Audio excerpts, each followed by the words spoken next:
Do you use TalkBack to read tables on website, document, or spreadsheet? Your Samsung Galaxy S26 Ultra includes a feature that can automatically switch TalkBack to table navigation whenever you enter a table. Let me show you how. First, open Setting, scroll down and tap Accessibility. Tap TalkBack, then tap Setting. Scroll down the screen, then tap Advanced Setting.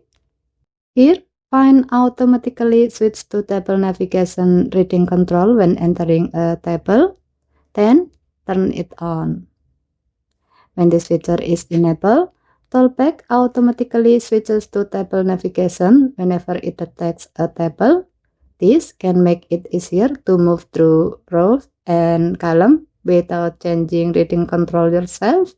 Important note, this feature is only useful when TalkBack encounters a table. If you are reading normal text, web pages, or menus without tables, you may not notice any difference. However, if you prefer changing reading control manually, you can simply turn this option off. And that's how you automatically use table navigation in TalkBack on the Samsung Galaxy S26 Ultra. Okay, thank you for watching. Please help to like and subscribe. Have a nice day.